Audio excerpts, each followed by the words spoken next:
hubo apoyo por parte de los socios, que ha sido un balón de oxígeno para Sánchez. El plan anticorrupción, las 15 medidas anunciadas ayer, como por ejemplo la creación de una agencia específica para luchar contra estas prácticas corruptas o el aumento de las sanciones a las empresas corruptoras, parecen de momento suficientes para garantizar la legislatura. Guillermo Lerma, buenos días. Hola de nuevo, Ángeles. Así que el gobierno sale con ánimo, sale con la cabeza alta, aunque sí con cierto miedo a la evolución del caso Cerdán, a nuevas revelaciones que puedan poner en riesgo el apoyo de los socios y por tanto el mismo gobierno. Sí, es una de las conclusiones de ese debate de ayer en la Cámara. Sánchez fue al Congreso a pedir a los socios una oportunidad y en el Gobierno entienden que el presidente volvió a la Moncloa con ella bajo el brazo. Los socialistas sabían que era clave para la credibilidad del Ejecutivo mandar un mensaje contundente de lucha contra la corrupción y creen que eso lo han conseguido con las 15 medidas anunciadas. También se ponían como objetivo no salir del Pleno con una imagen de mayor debilidad, así que lo que celebran sobre todo son los mensajes enviados por los socios que creen sofocan las dudas sobre el futuro de la coalición. Interpretan lo ocurrido como un aval condicionado, pero un aval para continuar. Lo fácil, señorías, ciudadanos y ciudadanas, sería tirar la toalla. Pero nosotros no hacemos lo fácil, hacemos lo correcto. Por eso, como decía un gran escritor extremeño, vamos a seguir caminando hacia adelante, siempre hacia adelante. Nada más y muchas gracias, señora presidenta. En la Moncloa aseguran que toman nota de las exigencias planteadas durante el debate, pero se aferran a un hecho, y es que en el momento más delicado de la legislatura, en el debate más crítico para Sánchez, ninguno de los grupos de la investidura opta por bajarse del barco. Así que después de un mes de decepción por el estallido del caso Cerdán, en las filas socialistas creen que han conseguido superar la fase de duelo. En el Ejecutivo se reparten entre los más optimistas, que dan por cerrada la crisis política. En el PSOE hay quien piensa, sin embargo, que no se pueden echar ya todos los balones fuera, que todavía están pendientes de algo que no pueden controlar, que es los avances de la instrucción judicial, pero sí que creen que con su discurso Sánchez consiguió ayer levantar la cabeza y con ello el ánimo de su bancada. En el gobierno aseguran que se ha puesto pie en pared al discurso, por un lado, de la derecha. La triste verdad es que usted lleva 25 años conviviendo, consintiendo y auspiciando las corruptelas del partido, que es el más condenado por casos de corrupción de la historia democrática en nuestro país. Pero Sánchez lanzó también un mensaje a quienes tras las siglas del PSOE le hacen oposición. El gobierno de Felipe González, señorías, hizo grandes cosas por nuestro país. Grandes cosas. De eso no hay duda. Fue un gran presidente del gobierno de España. Pero por desgracia, su gestión también sufrió el zarpazo de la corrupción. Tuvo un director general de la Guardia Civil, un gobernador del Banco de España. Se acabó el duelo, dicen en el PSOE, donde tratan de contener la euforia, conscientes de que los socios han mostrado síntomas evidentes de desgaste y de que ese ánimo depende de algo que no está en sus manos, que es el avance de la investigación judicial. Guille, gracias. Hasta luego. Ahora iremos a los matices que aportaron los socios a este apoyo con el que sale el presidente del gobierno. Iremos también al papel de la oposición, sobre todo del Partido Popular. Pero primero, esta primera lectura de cómo sale el gobierno, de cómo sale Pedro Sánchez, ¿sale salvado, Carlos? ¿Sale con un balón de oxígeno importante? Sale salvado, como bien dices, ha ganado tiempo y esa situación, digamos, el match point que tenía, un punto de partido que probablemente lo podía haber perdido si alguno de sus socios se descuelgan del apoyo de investidura. Creo que en ese aspecto sí lo ha ganado. Luego, otra cosa, lo que no sabemos es la gobernabilidad. Una cosa es estar en el gobierno y otra cosa es poder gobernar. Y me parece que la prueba de fuego son los presupuestos generales del Estado. Este es un asunto que, desgraciadamente, en el ambiente político no se habla de ello. Y hemos asumido que un gobierno no presenta los presupuestos generales del Estado antes del 1 de octubre. A mí me parece que esa es la prueba de la gobernabilidad. Ha ganado, digamos, casi una especie de cuestión de confianza oculta, sin votación y ya está. Y eso está bien para el gobierno. Pero la gobernabilidad no está garantizada. Y la única manera de garantizar la gobernabilidad hasta el año 27 es que presenten los presupuestos generales del Estado. Esa creo que es la piedra de toque. Cristina. Sí, bastante de acuerdo con el análisis. De todas maneras, no ha pasado nada que no supiéramos que iba a pasar. No creo que ninguno de nosotros pensase, ya si lo hablamos la semana pasada, de que de este debate algún socio iba a romper y iba a dejar de sostener al gobierno. Yo creo que ese era un escenario que ninguno contemplábamos, ni siquiera por la parte de Podemos, que fue la más dura. Es decir, una cosa es que puedas estar en desacuerdo con determinadas cuestiones del gobierno y otra que le dejes caer y porque es un escenario electoral que ninguno de los socios quiere. Para empezar, el socio de gobierno, que yo creo que además Yolanda Díaz hizo un buen discurso y en las circunstancias personales en lo que lo hizo además, ni el socio de gobierno ni el resto de los socios no tienen ningún interés en provocar la caída del presidente del gobierno y abrir un escenario de repetición electoral. Partiendo de esa base, yo creo que el resultado era más que previsible y este hubiera sido el resultado en el caso de presentar una moción de censura, efectivamente. Sí, era una especie de moción de censura encubierta porque no tanto porque los socios respaldaron a Feijóo, sino porque los socios convirtieron en objetivo de sus invectivas al propio PP. Es decir, parecía que es que Feijóo había presentado una moción de censura porque parte del tiempo de la intervención lo dedicaron a atacar al primer partido de la oposición.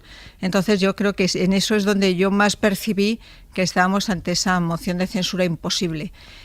Por lo demás, bueno, pues es que el problema es que la agenda. El gobierno puede entender que esto le ha salido fenomenal, estamos ya en el mes que estamos, en el día de julio, hay cosas que se pueden ir, la temperatura política a lo mejor se puede ir aminorando, ya no hay plenos, creo que a finales de mes. Pero el 20 o el 22 creo que queda uno. El 22, exacto, queda uno y sí es verdad que en ese sentido quizá el clima político se atenúe un poco, pero la justicia sigue su marcha.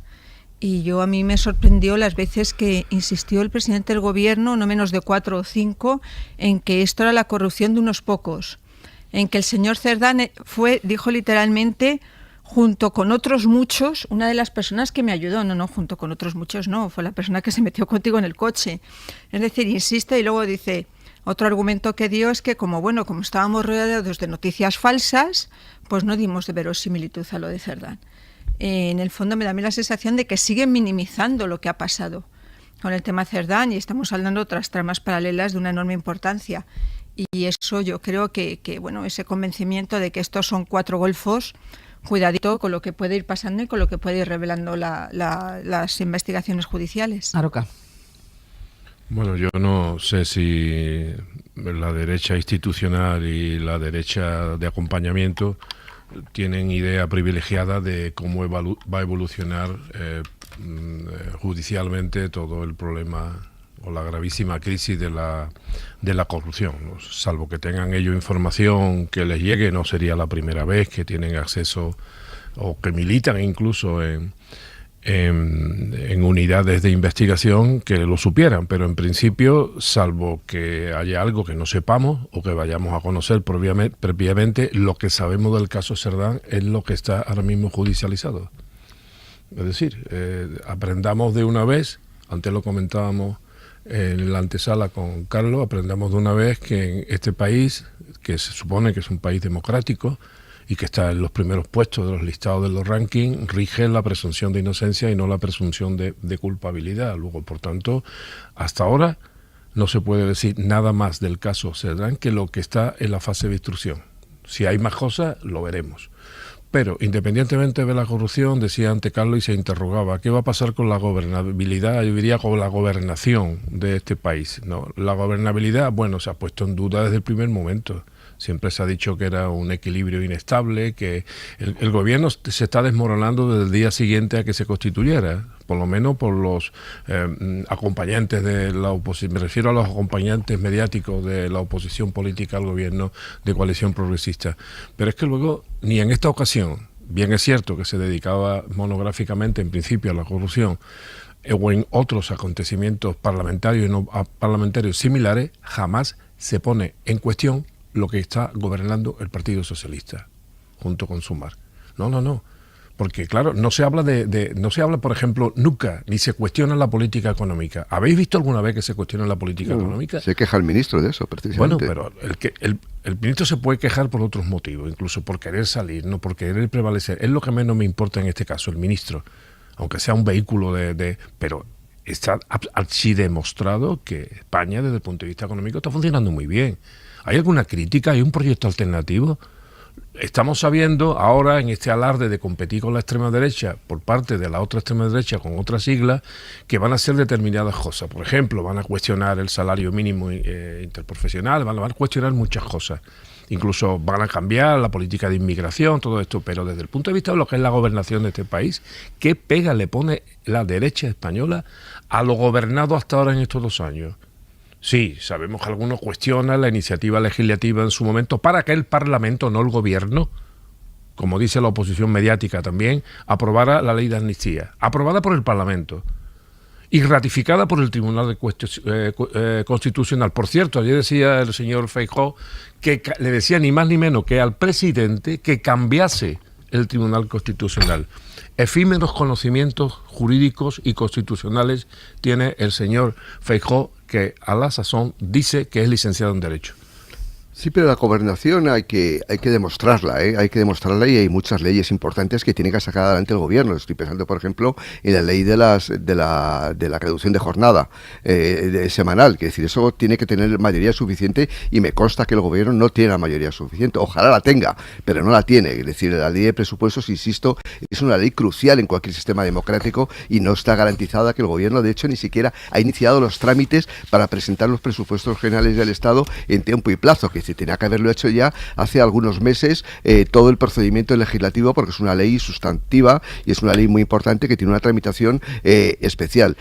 A eso me refiero yo. Yo creo que lo que más ha hecho en falta el debate de ayer es el carácter constructivo que debe tener la lucha contra la corrupción. A mí me parece que el señor Feijóo está en la obligación de presentar propuestas para acabar la corrupción, porque la corrupción es un problema que va más allá de este gobierno o del anterior. Más allá de las siglas. Es un problema estructural, por una cosa que yo no me canso de repetir. Yo creo que hay veces que el sistema constitucional español no lo entendemos. Es decir, y la corrupción, y ayer el propio presidente del gobierno hablaba de la corrupción como si solamente fuera un asunto de la Administración Central del Estado. Pero en un sistema tan descentralizado como es el español, más de las 2/3 partes del gasto público reside en las comunidades autónomas y en los ayuntamientos. Y ahí es donde está ahora mismo la corrupción. Es decir, nos fijamos mucho por razones obvias en el Ministerio de Transportes, porque está en lo más cercano que tenemos. Pero el nivel de corrupción que hay, y eso hay muchos estudios que lo han acreditado en los últimos años, están las comunidades autónomas, donde hay una capacidad de influencia de los gobiernos autonómicos frente a la prensa mucho más bestial respecto... Donde se gestiona, por cierto, la sanidad pública. Claro, la sanidad, la educación, las obras, las carreteras. Ahora mismo en todo el Estado español. Las carreteras, el sistema de carreteras no es un sistema estatal, es un sistema en el que las comunidades autónomas tienen competencias exclusivas sobre quién asfalta una carretera o quién no la asfalta. Es decir, me parece que es necesaria una política de Estado, y es lo que eché en falta en el debate. Pues sí, no, el tema presupuestario, efectivamente, si el gobierno consiguiera tener presupuestos para 2026, se consideraría ya consolidado para poder llevar la legislatura hasta 2027.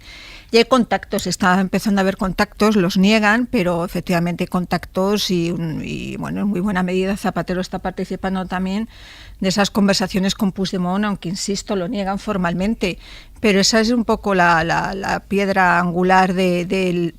Yo creo que, insisto, no tienen ninguno de los socios motivos para romper con Sánchez, salvo que se acercara ya la fecha electoral, que ahí sí veríamos muchísima escenografía de ruptura, esto lo hemos visto en otras ocasiones, pero conseguir unos presupuestos supondría ya la consolidación sin ninguna duda hasta 2027. ¿Ibas a decir algo? Sí, quería decir que Carter,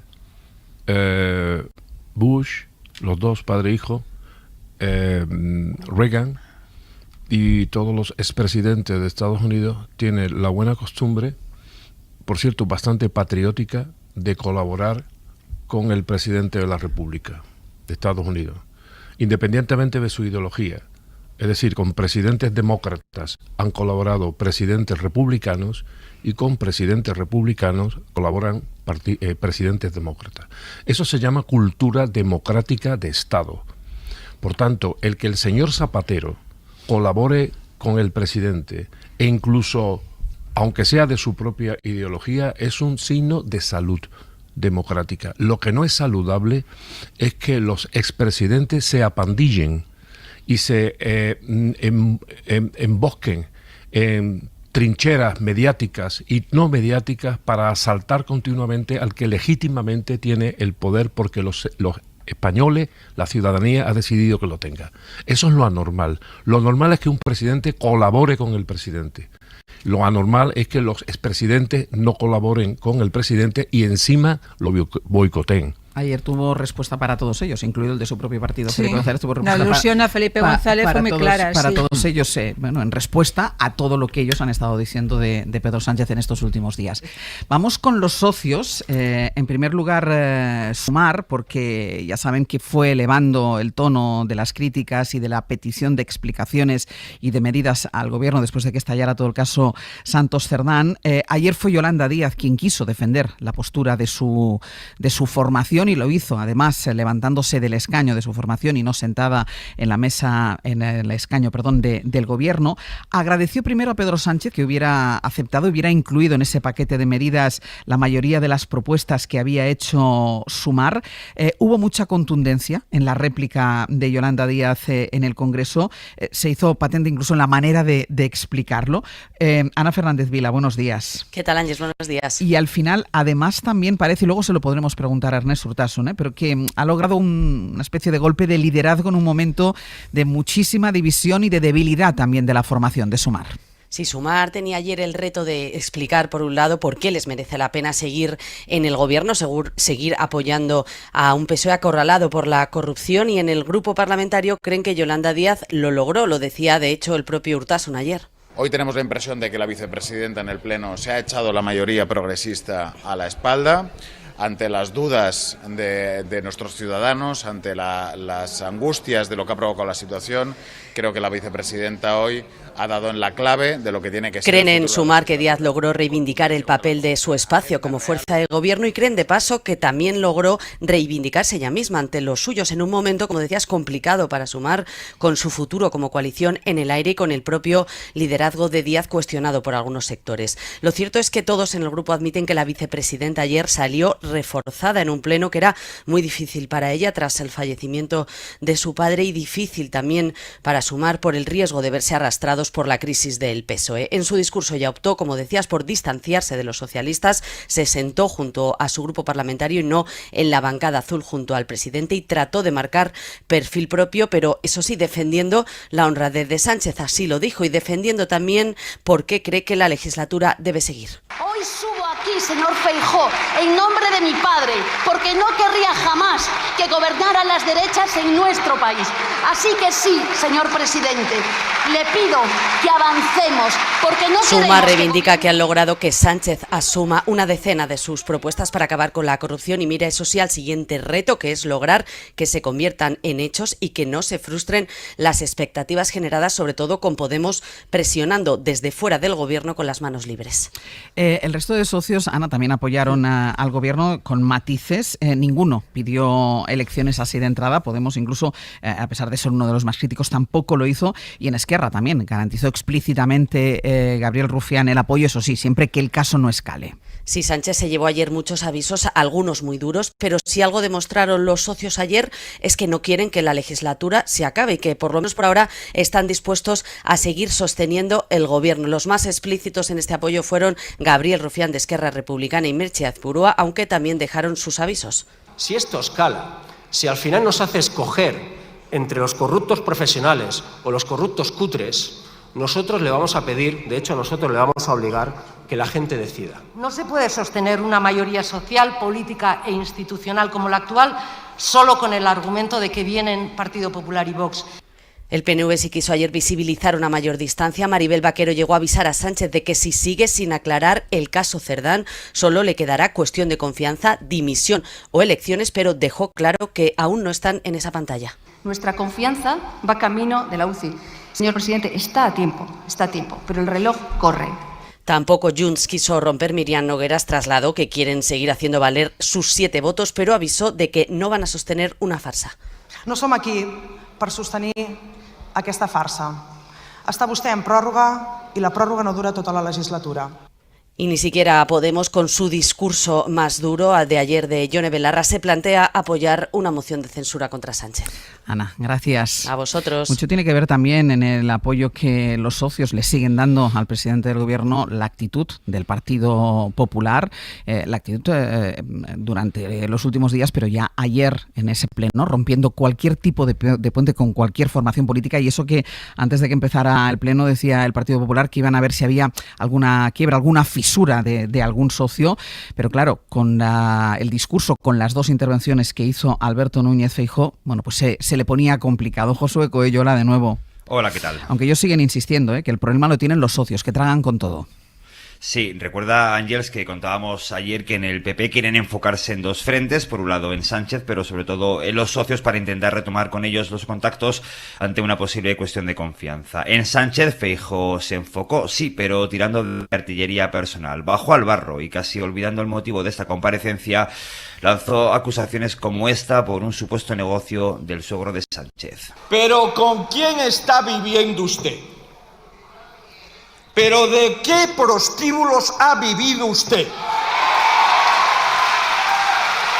Partícipe a título lucrativo del abominable negocio de la prostitución. Y hay quien en el PP no comprende esta estrategia por el momento político. En privado, algunos diputados populares reconocen que no entendieron por qué se deslizó Feijóo por esta pendiente. Venía muerto al pleno y lo hemos resucitado, en referencia a una estrategia de Feijóo que casualmente le ha dado vida a Sánchez, nos decían algunos diputados. Y luego están los socios. Si en el PP querían ver si había agua en esa piscina para lanzarse, ayer comprobaron que está vacía. Y lo está en parte porque Feijóo cargó duramente contra ellos, sobre todo contra el PNV, con respuesta incluida de los gelchales. Ustedes se van a quedar sin gobierno, sin principios y sin votantes. Allá ustedes. Uno no sabe bien si es que viven subyugados o subvencionados, aunque estoy seguro de que se sabrá. De lo que no hay duda es de quién les ha visto y quién les ve. Ha demostrado hoy una educación política impropia de una persona que aspira a ser el presidente del gobierno, haciendo referencia a familiares. Esa es una línea roja en política que nunca se puede traspasar. Los socios creen que Sánchez es una máquina tragaperras con partidas gratis. Resumen en Génova, donde ahora sí que sí, Ángels, dan por hecho la continuidad de esta legislatura. Si Feijóo ha podido aguantar 30 años, puede esperar otros 2. Deslizan sobre su llegada a la Moncloa. Josu, gracias. A vosotros. Cristina, si esperaba alguna fisura en el bloque de investidura, Alberto Núñez Feijóo no lo consiguió, pero es que además él no contribuyó tampoco a eso. La verdad es que no me consta que esperase que de este debate saliera un socio díscolo y bueno, pero se lo podría haber ganado, podría haber hecho el intento al menos, ya, al menos con bueno, el PNV, ejemplo, por ejemplo. No, con el PNV saben que no hay ninguna posibilidad, no mientras el PNV tenga un gobierno de coalición con los socialistas en el País Vasco. Hay que recordar que las últimas elecciones autonómicas vascas fueron en abril del año pasado, es decir, quedan por delante casi 3 años de legislatura y no va a haber en ese sentido, ellos creen que no va a haber en ese sentido ningún movimiento del PNV en ninguna circunstancia para apoyar al PP. Y yo creo que de ahí la escalada contra el PNV. Las relaciones del PP con el PNV comienzan a deteriorarse a raíz de la moción de censura en 2018 y luego también alcanzan un punto crítico después de las elecciones generales del 23J, en el que Feijóo no consigue los 4 votos para la investidura. Pero ya venía muy deteriorada la relación de antes y el análisis que hacen es que el PNV no va a mover ficha mientras dependa de los socialistas, y ante el riesgo hay que recordar que en las últimas elecciones vascas PNV y Bildu empataron a escaños, aunque el PNV sacó más votos que Bildu. Y hay no es descabellado pensar la posibilidad de un futuro gobierno de coalición entre Bildu y los socialistas en el País Vasco. Y creen que a lo mejor en ese escenario es cuando el PNV quizás se sentiría liberado de sus compromisos con los socialistas.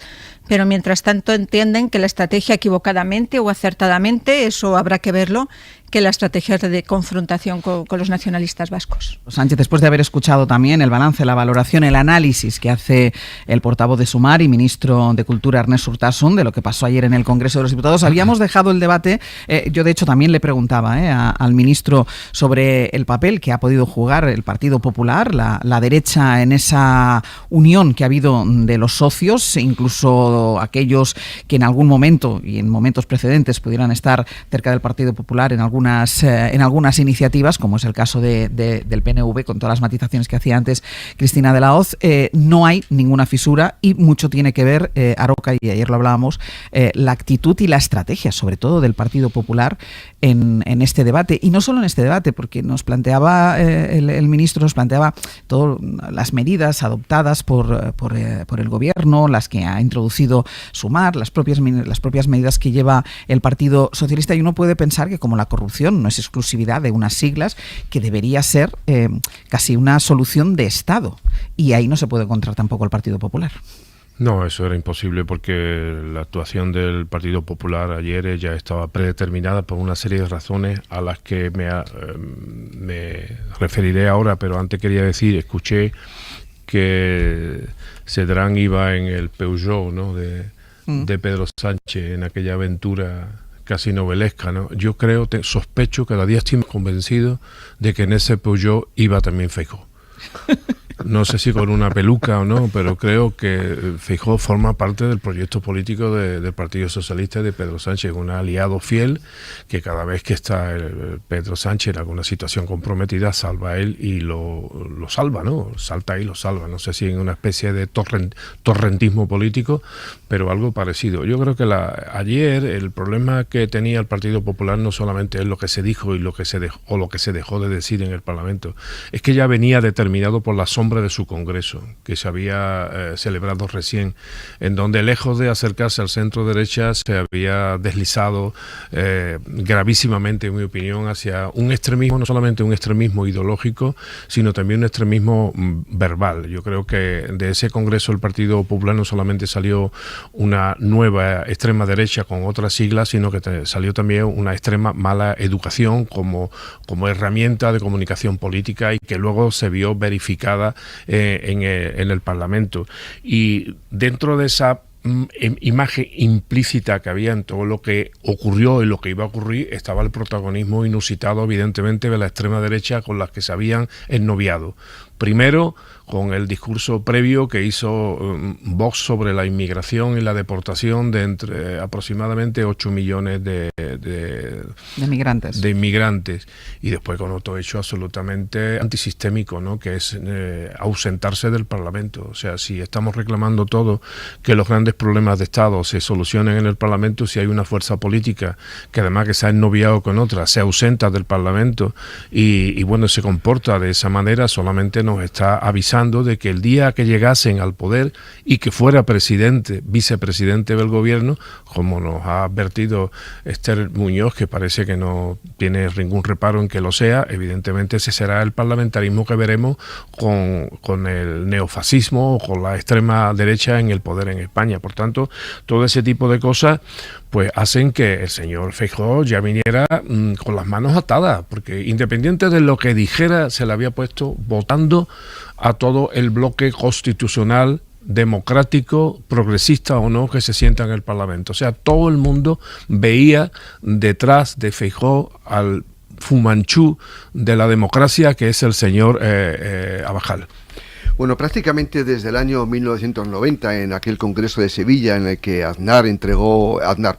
Manuel Fraga entregó el poder a José María Aznar, cada Congreso del Partido Popular siempre se hablaba del viaje al centro. Es decir, es curioso que en este último Congreso ya se ha renunciado a ese viaje al centro. No está en la agenda pública, ni siquiera en los periódicos hemos destacado ninguno en lo que el PP quiere hacer un viaje hacia el centro, porque damos por el hecho de que es un partido ya claramente de derechas que está compitiendo con Vox. Es lo que salió del Congreso y por lo tanto no cabe esperar ahora mismo, y se vio ayer perfectamente, donde el señor Feijóo renuncia a buscar alianzas, digamos, no solo en el programa de censura, sino para futuros pactos en las expectativas de que haya elecciones en el 2027. Yo creo que eso hay que dejarlo bien claro. Ahora el PP solamente está obsesionado con ganar votos a Vox. Y eso explica la degradación del sistema parlamentario. Cuando ayer el señor Feijóo saca los temas personales diciendo que el presidente del gobierno se beneficia a título lucrativo de los negocios del padre de su esposa,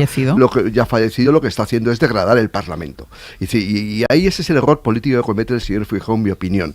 Es decir, la degradación del Parlamento a quien beneficia es a la extrema derecha. Lo conocemos ya. Es decir, Donald Trump, Bolsonaro, todos los populismos, los que buscan es descalificar y degradar al Parlamento. Es decir, entonces, esa estrategia yo creo que es errónea. Por eso yo creo que no soy capaz de entender por qué el Partido Popular no hace una reflexión si lo que tiene que hacer es buscar aliados a su izquierda, no digo a la izquierda del Partido Socialista, digo a sectores más templados de la propia derecha. Creo que esa degradación del Parlamento en contra de lo que cree el Partido Popular, a quien beneficia es a Vox, y ahí se están viendo en las encuestas donde se podía pensar que Vox podía estar castigado electoralmente por esa mayor contundencia del Partido Popular, pero no, Vox sigue siendo muy fuerte precisamente por esa estrategia, en mi opinión, errónea del Partido Popular. Cristina. Los sondeos efectivamente marcan que Vox no solo aguanta, sino que incluso puede subir electoralmente, pero también lo hace el PP. Es decir, si uno de los motivos que esgrimió el propio presidente del gobierno para no convocar elecciones dijo aquello de yo no quiero entregar un gobierno a la derecha, ¿no? Y a la ultraderecha. Yo creo que los gobiernos los entregan fundamentalmente los ciudadanos cuando votan. No es que Sánchez tenga que entregar el gobierno a nadie. Y bueno, yo creo que ahí en esa afirmación creo que es contradictoria con decir que Feijóo está debilitado. Si tú admites que no quieres convocar elecciones porque das por hecho que la actual mayoría política del Parlamento no representa la mayoría social, me remito a lo que dijo el propio presidente del Gobierno, es que tienes un problema de concepto. No creo que la actitud de los socios de Sánchez hubiera sido diferente ante un Feijóo más moderado. A mí me llamó mucho la atención alguna de las cuestiones que dijo, sobre todo fundamentalmente lo de las saunas del suegro. Desgraciadamente en este Parlamento ya hace tiempo que se saltaron una regla fundamental que era no hacer alusiones familiares ni personales de los políticos, y eso ya llevamos unos años que eso se rompió y se han hecho en cara a los familiares y la vida personal en muchas ocasiones de los políticos. Estoy de acuerdo en lo que decía Javier. El Congreso del Partido Popular, el 21 Congreso del Partido Popular, inaugura un nuevo estilo de oposición que va a ser muy dura, que lo definen como la batalla total o la batalla final. Pues que queda la mitad de la legislatura. Claro, ese es el problema, que cómo puedes mantener esta tensión si no hay un escenario electoral.